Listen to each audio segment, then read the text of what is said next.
আসসালামু আলাইকুম। আশা করি সবাই ভালো আছেন। কথা বলছি আমি নাহিদ হাসান সুমন।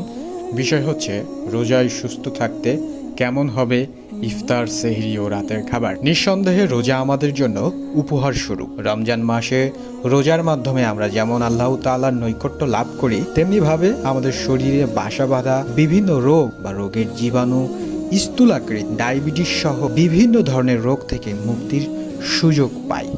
কিন্তু সব রোজাদাররা কি এই অতি কার্যকারী উপকারগুলো পেয়ে থাকে? উত্তরটি হবে না।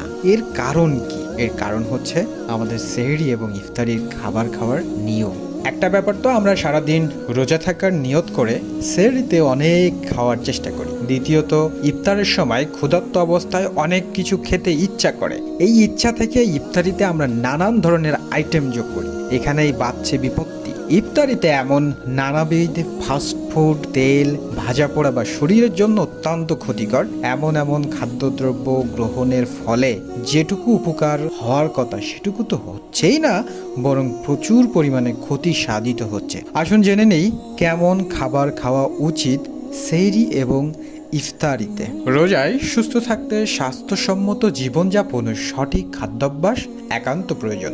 ঋতু বদলের এই সময়ে শরীর অসুস্থ হয়ে যাওয়ার আশঙ্কা থাকে। সারাদিন রোজা রেখে খাদ্যাভ্যাস ও জীবনযাপন পদ্ধতি সঠিক না হলে শরীরের রোগ প্রতিরোধ ক্ষমতা কমে যেতে পারে, ফলে বিভিন্ন জটিলতা দেখা দিতে পারে। রোজায় সুস্থ থাকতে করণীয় বিষয় সম্পর্কে জানিয়েছেন ল্যাবেইড আইকনিকের সিনিয়র পুষ্টিবিদ ফাহমিদা হাশেম বলেন, রোজা পালনের মাধ্যমে অনেক স্বাস্থ্য উপকারিতা পাওয়া যায়। রোজা থাকলে শরীরের কোষগুলো বিশ্রামে থাকে। এই সময় শরীরের ডিটক্সিফাইড হয়, ইমিউনিটি সেল নতুন করে তৈরি হয়।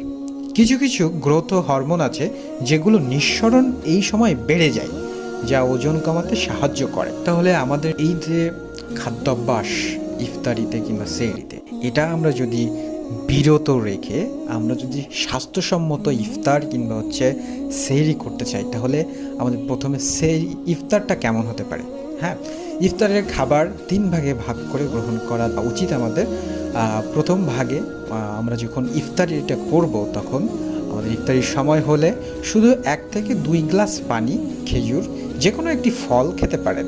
ইফতারের শুরুতেই চিনি বা লবণযুক্ত পানীয় খাওয়া উচিত নয়।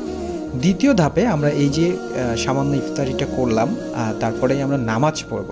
মাগরিবের নামাজ পড়ার পর পানীয় গ্রহণ করতে হবে। সব পানীয় স্বাস্থ্যকর হবে যদি চিনি ব্যবহার না করেন। হ্যাঁ, পানীয় হতে পারে ফলের রস, লেবু পানি, বেলের শরবত, টক দই দিয়ে তৈরি লাচ্ছি, ডাবের পানি ইত্যাদি। ইফতারিতে আমরা এই ধরনের ফল কিংবা খেজুর, বিভিন্ন ধরনের ফল। ডায়াবেটিসে আক্রান্ত রোগীর রোজা নিয়ে চিকিৎসকের পরামর্শ, যদি ইফতারে একদম অল্প হালকা খাবার খাওয়া হয়, তাহলে রাতে ভারী খাবার খেতে পারেন। রুটি, 1 কাপ ভাতের সঙ্গে সবজি, মাছ বা অল্প পরিমাণে মাংস। তবে ভাতের পরিমাণ বেশি না রাখলেই ভালো। সবজির মধ্যে যেগুলোতে পানির পরিমাণ বেশি থাকে, যেমন লাউ, পেঁপে, চিচিঙ্গা, চাল কুমড়া ইত্যাদি, অনেক লম্বা সময় শরীরকে হাইড্রেটেড রাখে। এখন আমরা কথা বলি সেহরিতে কেমন খাবার খাওয়া আমাদের উচিত। সেহরিতেও খাবার ঘুরিয়ে ফিরিয়ে রাখলে হবে। ভাত খেলে সঙ্গে কম মশলাযুক্ত সবজি, মাছ বা মাংস, ডাল খেতে পারেন।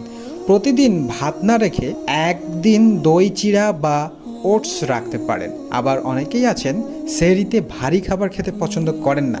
তারা 1 কাপ দুধ, একটি সেদ্ধ ডিম, একটি কলা বা 1 গ্লাস দুধ, একটি খেজুর ও কলা খেতে পারে।